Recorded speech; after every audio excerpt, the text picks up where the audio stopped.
আজকের ভিডিওতে আমরা আলোচনা করব রবার্ট ব্রাউনিং এর বিখ্যাত কবিতা মাই লাস্ট ডাচেস থেকে গুরুত্বপূর্ণ প্রশ্ন ও তাদের সহজ ভাষায় উত্তর। এই ভিডিওটি বিশেষভাবে তৈরি করেছি তোমাদের বোঝার সুবিধার জন্য। আর যদি কোনো প্রশ্ন পরীক্ষায় কমন না আসে তবে শেষে এমন একটি উত্তর দিয়েছি যা যে কোনো প্রশ্নের সাথে কাজে লাগাতে পারবে। আশা করি এই কবিতা থেকে বড় প্রশ্ন সংক্রান্ত আর কোনো সমস্যা হবে না। তাহলে আর দেরি না করে চলো শুরু করি আজকের আলোচনা। ক্লাস 11-এর সেমিস্টার 2-র ইংলিশ পরীক্ষার নাম্বার ডিভিশন আজকের ভিডিও শুরুতেই জেনে নেব। এই পরীক্ষায় মোট 40 নম্বরের হবে। পোয়েম থেকে থাকবে 10 নম্বর, প্রোজ থেকে থাকবে 10 নম্বর, র্যাপিড রিডার থেকে থাকবে 5 নম্বর, গ্রামার থেকে 5 নম্বর এবং রাইটিং থেকে থাকবে 10 নম্বর। তোমাদের সিলেবাসে যে দুটি কবিতা আছে, মাই লাস্ট ডাচেস এবং টিল আই রাইস, এই দুটি কবিতা থেকে দুটি 6 নম্বরের বড় প্রশ্ন আসবে যার মধ্যে একটি লিখতে হবে এবং 4টি ছোট প্রশ্ন থাকবে যার মধ্যে যে কোনো দুটি লিখতে হবে। এই ভিডিওতে আমি মাই লাস্ট ডাচেস থেকে গুরুত্বপূর্ণ প্রশ্ন এবং তাদের সহজ ভাষায় উত্তর আলোচনা করব, যা পরীক্ষায় তোমাদের দারুণ সাহায্য করবে। উত্তরগুলি 150 থেকে 200 শব্দের মধ্যে হবে এবং 3টি প্যারাতে ভাগ করা। ভিডিওটি পুরো দেখো এবং কমেন্টে তোমাদের মতামত জানাতে ভুলো না। চলো শুরু করি আজকের ভিডিও। শুরুতেই বলে রাখি, যদি কবিতাটির লাইন বাই লাইন বিশ্লেষণের ভিডিও না দেখে থাকো তবে ওটি আগে দেখে নাও। ভিডিওর লিঙ্ক ডেসক্রিপশন বক্স আর পিন কমেন্টে দিয়ে দিচ্ছি, তাতে উত্তরগুলো বুঝতে তোমাদের খুবই সুবিধা হবে। প্রত্যেকটির প্রশ্নের 2টি করে বিকল্প প্রশ্ন রেখেছি, যাদের উত্তর একই হবে, তাতে করে তোমাদের বিভিন্ন প্রশ্ন সম্পর্কে ধারণা বাড়বে। প্রথম প্রশ্ন, analyse my last duchess as a dramatic monologue, অথবা how does the dramatic monologue form help in understanding the duke's character, অথবা why is the my last duchess consider as a dramatic monologue. 3টে প্রশ্নেরই অর্থ একই, যে কিভাবে মাই last duchess কবিতাটি একটি ড্রামাটিক মনোলগ সেটি বুঝিয়ে দাও। এই কবিতা থেকে ড্রামাটিক মনোলগ সংক্রান্ত কোনো প্রশ্ন এলে এই উত্তরটিকে অনায়াসে তোমরা ব্যবহার করতে পারবে। উত্তরটি লাইন বাই লাইন পড়ে বাংলা মানে করে বুঝিয়ে দিই।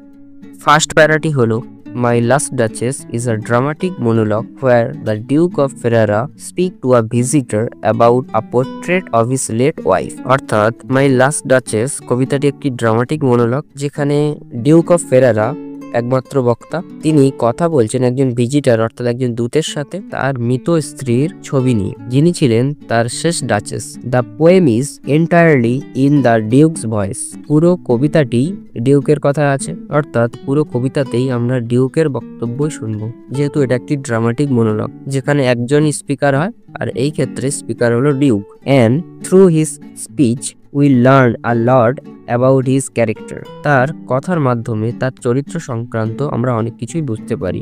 While he talk about the painting, he unintentionally reveals his jealousy and possessiveness toward his wife. যখন সে এই ছবি নিয়ে কথা বলছিল, ডিউক কথা বলছিল লাস্ট ডাচেসের ছবি নিয়ে, তখন তিনি অনিচ্ছাকৃত সত্ত্বেও তার চরিত্রের অনেক দিক আমাদের সামনে তুলে ধরেছেন, যেমন জেলাসি, পজিটিভনেস, এই দিকগুলি। Showing that he disliked her for being too friendly to others. এবং তার কথার মাধ্যমে এটাও বোঝা গিয়েছে যে ডাচেসের অতিরিক্ত বন্ধুত্বপূর্ণ ব্যবহার তার খুবই অপছন্দ ছিল। Second para, the dramatic monologue format allows the duke's true nature to come out without him directly stating it. অর্থাৎ ড্রামাটিক মনোলগের মাধ্যমে ডিউকের প্রকৃত চরিত্রের কথা আমরা জানতে পারি, সরাসরি ডিউক সেটা না বললেও। As he describe his feelings toward his wife's behavior, we can see his arrogance and need for control. যখনই সে তার ফিলিংসের বিষয়ে বলছিল তার স্ত্রীর ব্যবহারের প্রতি, তখনই আমরা তার অহংকার, নিষ্ঠুরতা সম্পর্কে আমরা জানতে পারি এবং তার সবকিছু কন্ট্রোল করতে চাওয়ার ইচ্ছাটাও সম্পর্কে আমরা জানতে পারি। His casual mention of ordering her death showing his lack of empathy and cruelty. Duke যখন খুব সহজভাবে স্বীকার করলেন যে সে তার স্ত্রীর জীবন শেষ করে দিয়েছে, এই কথাটি তিনি এমন সহজভাবে বলেন যেটার দ্বারা আমরা বুঝতে পারি যে তিনি কতটা নিষ্ঠুর এবং তার মধ্যে দয়া মায়া বলে কোনো বস্তুই নেই। The use of this form makes the reader understand the duke's flaws through his own words. কবিতার এই ধরন অর্থাৎ ড্রামাটিক মনোলগ ডিউকের চরিত্র সম্পর্কে বুঝতে অনেকটাই সাহায্য করছে। থার্ড প্যারা, in conclusion, the poem uses the dramatic monologue to expose the Duke's controlling, jealous and prideful nature. সবশেষে বলা যায় যে ড্রামাটিক মনোলগ ফর্মটি ডিউকের স্বার্থপরতা, অধিকারবাদী এবং নির্মম চরিত্রটি তুলে ধরার জন্য উপযুক্ত মাধ্যম। His speech serves as a window into his manipulative and cruel personality, making the form ideal for revealing his darker side. তার কথাগুলি একটি জানালার মতো কাজ করছে, যার মাধ্যমে তার ভিতরকার অন্ধকার দিকটি আমরা পরিষ্কার দেখতে পাই। এটাই ছিল প্রথম প্রশ্নের উত্তর। আশা করি উত্তরের ভাষা খুবই সহজ এবং সরল, যা তোমাদের বুঝতে অনেক সুবিধা হচ্ছে। দ্বিতীয় প্রশ্ন, how is power syndrome conveyed in my last duchess, অথবা how does the duke's obsession with power appear in the poem, অথবা what does the duke's behaviour reveal about his need for control. অর্থাৎ my last duchess কবিতায় ক্ষমতার প্রতি ডিউকের যে আসক্তি সেটা কিভাবে প্রকাশ পেয়েছে। The power syndrome in my last duchess is শোন through the Duke's need to control and dominate those around him, especially his wife. My Last Duchess কবিতায় ডিউকের ক্ষমতার প্রতি আসক্তি তার স্ত্রীর উপর নিয়ন্ত্রণ বজায় রাখার আকাঙ্ক্ষার মাধ্যমে প্রকাশ পায়। He was upset that the Duchess smiled too easily and appreciated things that he felt were beneath her status. অর্থাৎ ডিউক বিরক্ত হতেন যে তার স্ত্রী খুব সহজেই হাসতেন এবং এমন জিনিসের প্রশংসা করতেন যা তাদের স্ট্যাটাসের বা মর্যাদার অনেক নিচে। He wanted her to be entirely focused on him and saw her joy in other people as a threat to his authority. অর্থাৎ ডিউক চেয়েছিলেন তার সমস্ত মনোযোগ, অর্থাৎ ডাচেসের সমস্ত মনোযোগ শুধু তার প্রতিই হবে, এবং সে যখন অন্যদের থেকে খুশি পেত সেটা তার সম্মানে আঘাত করত। His control over the Duchess is fully revealed when he says, I gave commands, then all smiles stopped together, suggesting that he ordered her death. অর্থাৎ তার ডাচেসের উপর কন্ট্রোল তখনই সম্পূর্ণরূপে প্রকাশ পায় বা আমরা জানতে পারি যখন তিনি বলেছিলেন যে আমি আদেশ দিয়েছিলাম এবং তার হাসি চিরতরে থেমে গিয়েছিল। এটার দ্বারা বোঝায় যে তিনি তাকে হত্যা করেছিলেন। This shows that he could not tolerate anyone, even his wife, acting outside of his control. অর্থাৎ এটা আমাদের এটা দেখাচ্ছে যে তিনি কোনো কাউকেই সহ্য করতে পারতেন না বা কোনো কিছু সহ্য করতে পারতেন না, তার স্ত্রীকেও না, যেটা কিনা তার কন্ট্রোলের বাইরে হবে। এটার দ্বারা বোঝাচ্ছে যে তিনি সবার উপরে কন্ট্রোলের প্রতি কতটা আসক্ত ছিলেন। His power over her extend beyond her life, as he now control who gets to see her portrait and her memory. Duke ডাচেসের উপরে কন্ট্রোল এতটাই বাড়িয়ে দিয়েছে যে মৃত্যুর পরেও তার ছবির উপরে সে কন্ট্রোল করে আছে যে কে সেটা দেখতে পারবে এবং তার স্মৃতি কারা কারা দেখতে পাবে। স্ত্রীর মৃত্যুর পর ডিউক তার ছবি এবং স্মৃতির উপর যে নিয়ন্ত্রণ করছে, যা তার ক্ষমতার প্রতি আসক্তির আরেকটি উদাহরণ। The reference to the statue of Neptune taming a sea horse further highlights his obsession with power. অর্থাৎ কবিতার শেষে ডিউক যখন একটি নেপচুনের স্ট্যাচু দেখায় যেটা কিনা সি হর্সকে তার বশে আনার চেষ্টা করছে, এটা তার কন্ট্রোলের প্রতি আসক্তি আরেকটি দিক তুলে ধরে। He sees himself as a dominant figure like Neptune controlling the sea horse. Duke নিজেকে নেপচুনের সঙ্গে তুলনা করছেন যে কিনা সবার উপরে কন্ট্রোল করতে চান, যেমন নেপচুন সি হর্সের উপরে কন্ট্রোল করছে। Reflecting his desire to over power and control others. এটার দ্বারা দেখাচ্ছে যে সে সবার উপরে কিভাবে কন্ট্রোল করতে চায়। The duke's action and words in the poem demonstrate the destructive effect of the power syndrome. ডিউকের আচরণ এবং তার কথোপকথন তার ক্ষমতার প্রতি আসক্তির ধ্বংসাত্মক দিকটি স্পষ্ট করে। Third question, how does Browning portray the duke's character in my last duchess, অথবা what qualities the duke's character are revealed through the poem, অথবা how does the duke's speech reflect his personality and believes.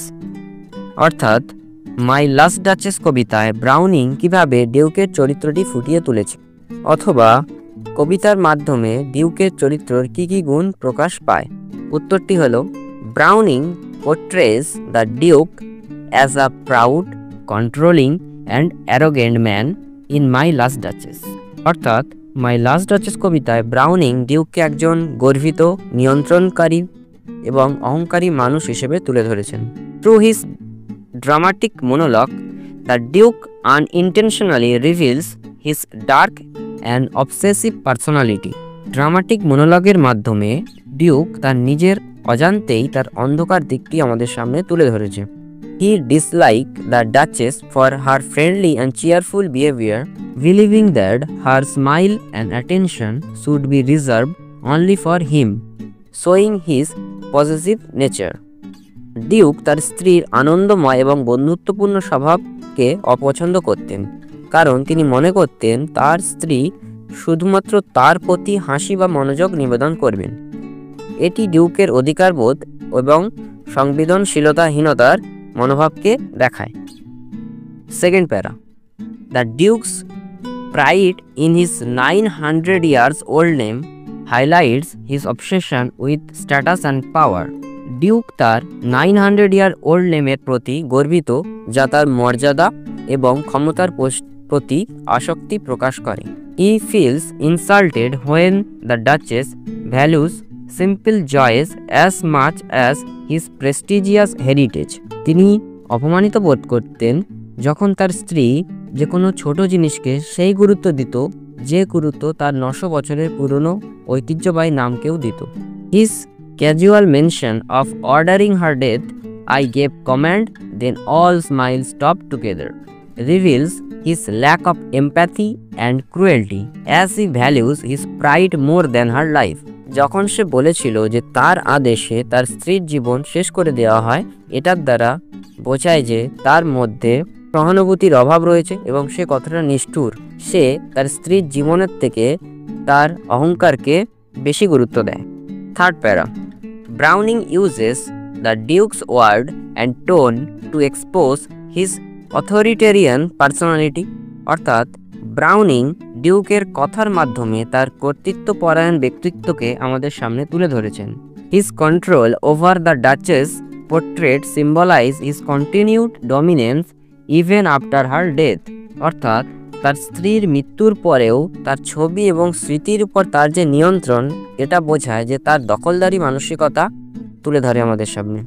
This portrayal not only critique the Duke's character but also comments on the danger of unchecked pride and dehumanization of women in patriarchal society. অর্থাৎ এই চিত্র শুধু ডিউকের চরিত্রের সমালোচনা নয়, বরং পিতৃতান্ত্রিক বা পুরুষতান্ত্রিক সমাজে নারীদের অবমাননা এবং অহংকারের বিপদগুলি প্রতি ইঙ্গিত করে।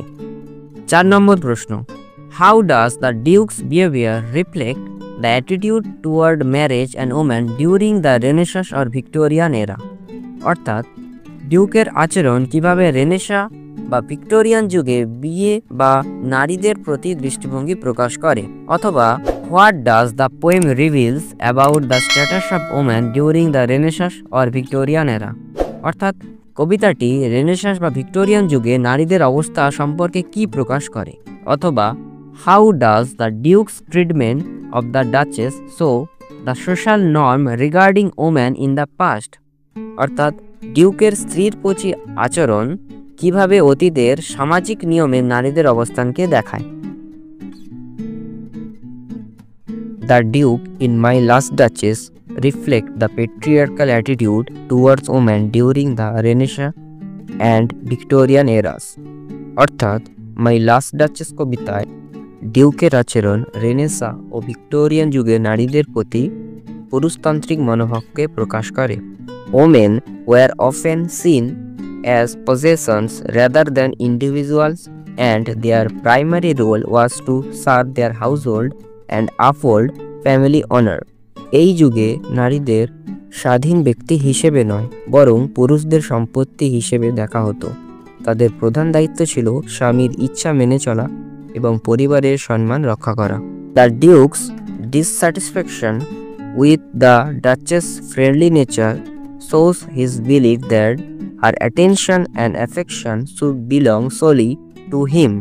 ডিউক তার স্ত্রীর সহজ ও আনন্দময় স্বভাবকে অপছন্দ করতেন কারণ তিনি বিশ্বাস করতেন তার স্ত্রী শুধুমাত্র তাকেই মনোযোগ দেবেন। He expects complete obedience and sees her independence as a threat to his authority. তার স্ত্রীর স্বাধীনতা তার ক্ষমতার প্রতি হুমকি বলে মনে হতো। His decision to give commands to stop her smiles implies his belief that he has the right to control not only her action but also her life. অর্থাৎ ডিউক যখন বললেন যে I gave commands and then all smiles stopped together, তখন বোঝা যায় যে তিনি তার স্ত্রীর জীবন নিয়ন্ত্রণ করার অধিকার নিজের বলেই মনে করতেন। This reflect the oppressive treatment of women during that time where they were often silent and subordinate to male authority. এটি সেই সময়ে নারীদের প্রতি শাসন ও দমনমূলক আচরণের উদাহরণ। The Duke's arrogance and obsession with power further highlight the limited freedom and agency women had in such societies. অর্থাৎ ডিউকের অহংকার এবং ক্ষমতার প্রতি লালসা তুলে ধরে যে নারীদের স্বাধীনতা ও মত প্রকাশের অধিকার ছিল সীমিত এবং তারা পুরুষদের অধীনস্থ হয়ে থাকতেন। Through this poem, Browning critiqued the objectification of women and the imbalance of power in relationship. অর্থাৎ ব্রাউনিং এই কবিতার মাধ্যমে নারীদের প্রতি সমাজের বস্তুগত দৃষ্টিভঙ্গি ও সম্পর্কের ক্ষমতার ভারসাম্যহীনতাকে সমালোচনা করেছেন। The Duchess' kind and joyful nature contrast with the Duke's cold, authoritarian personality, exposing the harsh reality of gender inequality in both Renaissance and Victorian eras. অর্থাৎ ডাচেসের দয়ালু ও আনন্দময় স্বভাব এবং ডিউকের ঠান্ডা ও কর্তৃত্বপরায়ণ মানসিকতার বৈপরীত্য দেখিয়ে তিনি রেনেসাঁ ও ভিক্টোরিয়ান যুগে লিঙ্গ বৈষম্যের কঠোর বাস্তবতাকে তুলে ধরেছেন। Fifth question: What is the importance of the Duke's reference to Neptune taming a seahorse in the poem? অর্থাৎ কবিতায় নেপচুন দেবতার সমুদ্র ঘোড়া বশে আনার উল্লেখের গুরুত্ব কি? অথবা How does the statue of Neptune taming a seahorse symbolize the Duke's personality in the poem? অর্থাৎ নেপচুন ও সমুদ্র ঘোড়ার ভাস্কর্য কিভাবে ডিউকের ব্যক্তিত্বের প্রতীক হিসেবে কাজ করে? অথবা What does the Duke's reference to the bronze statue reveals about his values and characters? অর্থাৎ ব্রোঞ্জের এই ভাস্কর্যের উল্লেখ ডিউকের মূল্যবোধ ও চরিত্র সম্পর্কে কি প্রকাশ করে? The Duke's reference to the bronze statue of Neptune taming a seahorse at the end of My Last Duchess symbolizes his desire for power and control. অর্থাৎ মাই লাস্ট ডাচেস কবিতার শেষে ডিউক নেপচুন দেবতার সমুদ্র ঘোড়া বশে আনার একটি ব্রোঞ্জের ভাস্কর্যের কথা বলেন, যা তার ক্ষমতা ও নিয়ন্ত্রণের আকাঙ্ক্ষার একটি প্রতীক। Neptune, a god taming a wild creature, reflects how the Duke sees himself as a dominant figure who must subdue others, including his wife. Neptune একটি দেবতা যে কিনা একটি সামুদ্রিক ঘোড়াকে বশে আনছে, দেখাচ্ছে কিভাবে ডিউক অন্যদের বশে আনতে চায়, নিজের স্ত্রীকেও। By comparing himself to a god, he reveals his arrogance and belief in his superiority over others. অর্থাৎ নিজেকে দেবতার সাথে তুলনা করে সে তার অহংকার ও নিজের শ্রেষ্ঠত্বে বিশ্বাসকে প্রকাশ করে। This statue also highlights the Duke's preference for control and order. এই ভাস্কর্যটি ডিউকের শাসন ও নিয়ন্ত্রণের প্রতি লালসাকে আরও স্পষ্ট করে। While the seahorse represent the innocence and freedom.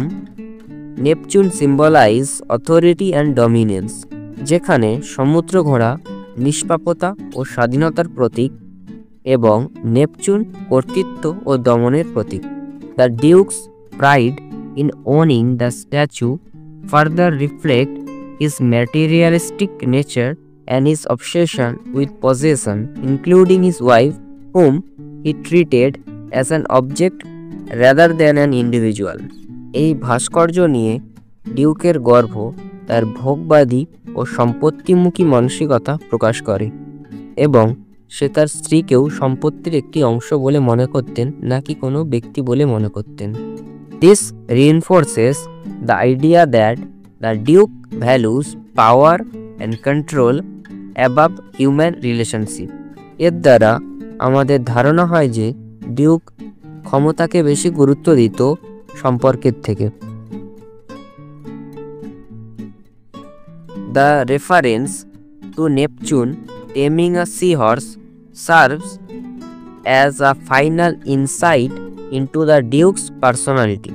Neptune ও সমুদ্র ঘোড়ার এই ভাস্কর্যের উল্লেখ ডিউকের সম্পর্কে দৃষ্টিভঙ্গি তুলে ধরে। It shows how he views relationship not as a partnership but as a opportunities to assert dominance. অর্থাৎ তিনি সম্পর্ককে পারস্পরিক বোঝাপড়ার বদলে আধিপত্য প্রতিষ্ঠার একটি মাধ্যম হিসেবে দেখেন। অর্থাৎ তিনি অন্যদের উপর এবং নিজের স্ত্রীর উপর আধিপত্য দেখাতে খুবই পছন্দ করেন। This imagery ties together the themes of power, control, and objectification that run throughout the poem, providing a fitting conclusion to his monologue. অর্থাৎ নেপচুনের স্ট্যাচুর এই ইমেজারিটি কবিতার ক্ষমতা, নিয়ন্ত্রণ ও বস্তুগত দৃষ্টিভঙ্গির মূল ভাবনাগুলোর সঙ্গে মিল রেখে ডিউকের স্বভাবকে স্পষ্ট রূপে তুলে ধরে। 6 নম্বর প্রশ্ন, describe the character of the duchess, অথবা what kind of person was the duchess according to the duke, অথবা how is the duchess personality portrayed in my last duchess. অর্থাৎ মাই লাস্ট ডাচেস কবিতা অনুসারে ডাচেসের চরিত্রটি বর্ণনা করো। The duchess in My Last Duchess is portrayed as a kind, joyful and graceful woman. My Last Duchess কবিতায় ডাচেসকে একজন সহৃদয়, আনন্দময় এবং মর্যাদাপূর্ণ নারী হিসেবে দেখানো হয়েছে। She had a warm personality and found happiness in simple things like the beauty of nature or a kind gesture. তিনি খুব সাধারণ জিনিসে আনন্দ খুঁজে পেতেন, যেমন প্রাকৃতিক সৌন্দর্য বা কারোর ভালো ব্যবহারে। Her cheerful nature and willingness to treat everyone equally show her genuine and humble character. তার হাসি ও সকলের প্রতি সমান ব্যবহার তার বিনয়ী ও সহজ সরল চরিত্রকে প্রকাশ করে। She smiled freely and appreciated the world around her, which made her a likable and compassionate person. তিনি ছিলেন এমন একজন যার আনন্দ ও সহানুভূতি সকলের মন কাড়ত। However, her simplicity and friendliness did not please the Duke. অর্থাৎ তবে তার সরলতা এবং বন্ধুত্বপূর্ণ স্বভাব ডিউকের অপছন্দ ছিল। He felt that she failed to recognize the importance of his noble status. Duke মনে করতেন ডাচেস তার 900 বছরের পুরনো নামের গুরুত্ব বোঝেননি। The Duchess treated his 900 years old name with the same joy as any other gift or compliment she received. অর্থাৎ duchess ডিউকের 900 বছরের পুরনো ঐতিহ্যবাহী নামকে ততটাই গুরুত্ব দিতেন যতটা কিনা তিনি অন্য ছোটখাটো উপহার বা প্রশংসাকে দিতেন। This made the Duke jealous as he wanted her attention and appreciation to be focused solely on him. অর্থাৎ এই কারণে ডিউক জেলাস ফিল করত, কারণ তিনি চাইতো ডাচেসের পুরো অ্যাটেনশন এবং তার সমস্ত মনোযোগ শুধুমাত্র ডিউকের জন্যই হবে। Her natural kindness become a reason for the duke's dissatisfaction. ডাচেসের স্বাভাবিক দয়ালুতা ডিউকের অসন্তোষের কারণ হয়ে দাঁড়ায়। The duchess represent the qualities of freedom and individuality which the duke could not tolerate. ডাচেসের চরিত্র স্বাধীনতা ও ব্যক্তি স্বাধীনতার প্রতীক যা ডিউক সহ্য করেননি। Through her character Browning contrast her innocence with the Duke's pride and arrogance. অর্থাৎ ডাচেসের চরিত্রের মধ্যে দিয়ে ব্রাউনিং ডাচেসের সরলতা এবং ডিউকের অহংকারের মধ্যে বৈপরীত্য তুলে ধরেছেন। Her tragic end hinted at by the Duke's command shows how her joyful and independent spirit clashed with the strict control and possessiveness of her husband, ultimately leading to her untimely death. অর্থাৎ ডিউকের আদেশে ডাচেসের জীবনের করুণ সমাপ্তি তার আনন্দময় ও স্বাধীন মনের সঙ্গে ডিউকের দমনমূলক আচরণের সংঘর্ষকে স্পষ্ট করে। এই ছিল মাই লাস্ট ডাচেস থেকে গুরুত্বপূর্ণ 6 মার্কের প্রশ্ন ও তাদের উত্তর। এইবার যারা মনে করছো যে তারা এতগুলো প্রশ্নের উত্তর মুখস্থ করতে পারবে না বা পরীক্ষায় যদি এর বাইরে প্রশ্ন আসে তাহলে কি করবে, তাই শেষে এমন একটি উত্তর দিচ্ছি যেটা যে কোনো প্রশ্নের উত্তর হিসেবে ব্যবহার করা যেতে পারে, বা যে একটার বেশি উত্তর মুখস্থ করতে পারবে না মনে করছো সে শুধু ওই উত্তরটাকেই মুখস্থ করতে পারো। তবে হ্যাঁ, প্রত্যেকটি প্রশ্নের আলাদা আলাদা উত্তর মুখস্থ করলে একটু বেশি ভালো হয়। যারা আলাদা আলাদাভাবে করতে পারবে তারা আলাদাভাবেই মুখস্থ করবে, কিন্তু সবাই তো সেটা পারবে না বা সবার দ্বারা সেটা সম্ভব না। এবার পরীক্ষায় যদি কোনো কিছু লিখে না আসো, প্রশ্ন ছেড়েই দিয়ে আসো, তাহলে তার নম্বর পাবে না। তার জায়গায় যদি এই উত্তরটা দিয়ে আসো তাহলে অবশ্যই ভালো নাম্বার পাবে। তাই যারা মাই লাস্ট ডাচেস থেকে অন্য 6 মার্কের প্রশ্নের উত্তর মুখস্থ করতে পারবে না তারা শুধুমাত্র এই উত্তরটিকে ভালো করে মুখস্থ করবে। এই উত্তরটিকে 2 নাম্বারের প্রশ্নের সঙ্গে কম্বাইন করেও লেখা যায়। যেমন ধরো প্রশ্ন রয়েছে ক্যারেক্টার অফ ডিউক, এবার 2 মার্কের যখন অ্যান্সার করাবো তখন ডিউকের ক্যারেক্টার করাবো, সেই অ্যান্সারটা দেবো 2 নাম্বারের মতো। সেই অ্যান্সারটাকে এই অ্যান্সারের সঙ্গে কম্বাইন করে কিভাবে সেটা 6 মার্কের বানানো যায় পরের 2 মার্কের প্রশ্ন উত্তরের ভিডিওতে সেটা বলে দেব। বা পরীক্ষায় মনে করো এমন একটি 6 মার্কের প্রশ্ন চলে এলো যার 2 মার্কের অ্যান্সার তোমার মুখস্থ, তখন কিভাবে সেই 2 মার্কের অ্যান্সারটা এই অ্যান্সারের সঙ্গে কম্বাইন করে সেটাকে 6 মার্ক বানাবে সেটাও বলে দেব। উত্তরটিতে কবিতার বিভিন্ন দিক তুলে ধরেছি, তাই এই উত্তরটি সহজে যে কোনো প্রশ্নের সঙ্গে অ্যাডজাস্ট হয়ে যাবে। তবে চলো অ্যান্সারটি দেখে নিই। ফার্স্ট প্যারা, মাই last duchess by Robert Browning is a dramatic monologue in which the Duke of Ferrara speaks about his late wife, revealing his controlling, jealous and egoistical nature. অর্থাৎ মাই লাস্ট ডাচেস কবিতাটি Robert ব্রাউনিংয়ের একটি dramatic monologue, যেখানে ফেরারার Duke তার মৃত স্ত্রীর কথা বলতে গিয়ে নিজের নিয়ন্ত্রণপ্রিয়, ঈর্ষাপূর্ণ এবং অহংকারী স্বভাব প্রকাশ করেন। The Duke describes a portrait of the Duchess expressing his displeasure with her for being too easily pleased and treating everyone with equal kindness. Duke একটি পোর্ট্রেটের মাধ্যমে ডাচেসের কথা বর্ণনা করেন এবং তার প্রতি অসন্তোষ প্রকাশ করেন, কারণ ডাচেস খুব সহজেই খুশি হতেন এবং সকলের সঙ্গে সমান সহৃদয় আচরণ করতেন। He felt insulted by her behavior, believing that her smile and appreciation should have been reserved only for him as the bearer of a prestigious 900 years old name. অর্থাৎ ডিউক অপমানিত বোধ করতেন ডাচেসের ব্যবহারে এবং মনে করতেন যে ডাচেসের স্মাইল এবং অ্যাপ্রিসিয়েশন শুধুমাত্র তার জন্যই হবে, শুধুমাত্র তারই অধিকার, কারণ তিনি 900 বছরের পুরনো একটি সম্মানীয় পরিবারের বংশধর।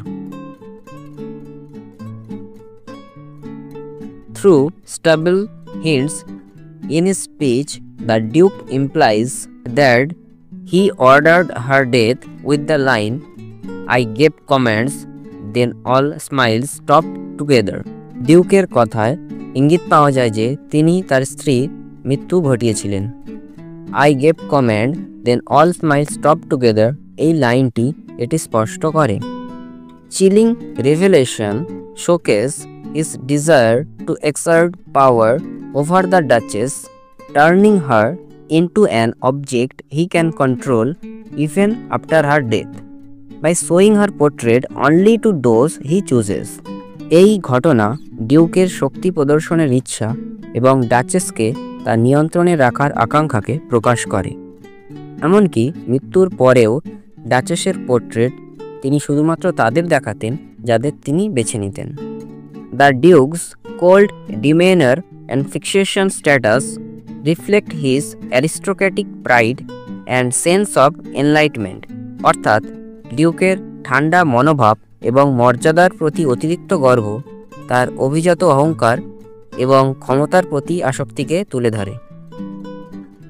Third para, the poem critics the abuse of power in a patriarchal society where women are objectified and controlled, অর্থাৎ এই কবিতাটি পুরুষতান্ত্রিক সমাজে ক্ষমতার অপব্যবহারের সমালোচনা করে, যেখানে নারীদের বস্তু হিসেবে দেখা হয় এবং তাদেরকে নিয়ন্ত্রণ করা হয়। The Duke's reference to the statue of Neptune taming a seahorse symbolizes his belief in dominance and control over others. Neptune ও সমুদ্র ঘোড়ার ভাস্কর্যের উল্লেখ ডিউকের শাসন ও কর্তৃত্বের প্রতি আসক্তিকে প্রকাশ করে। Browning masterfully expose the darker aspect of human nature, including jealousy, pride, and the desire for absolute authority, অর্থাৎ ব্রাউনিং অত্যন্ত দক্ষতার সঙ্গে মানব প্রকৃতির অন্ধকার দিকগুলি যেমন ঈর্ষা, অহংকার এবং কর্তৃত্বের ইচ্ছা তুলে ধরেছেন। এই ছিল মাই লাস্ট ডাচেস থেকে 6 মার্কের গুরুত্বপূর্ণ প্রশ্ন ও তাদের উত্তর। ভিডিওটি যদি আপনাদের ভালো লেগে থাকে তাহলে ভিডিওটি লাইক করে চ্যানেলটা অবশ্যই সাবস্ক্রাইব করে দেবেন, আর কোনো প্রশ্ন থাকলে কমেন্টে জানাতে তা ভুলবেন না। দেখা হচ্ছে পরের কোনো ভিডিওতে। ধন্যবাদ।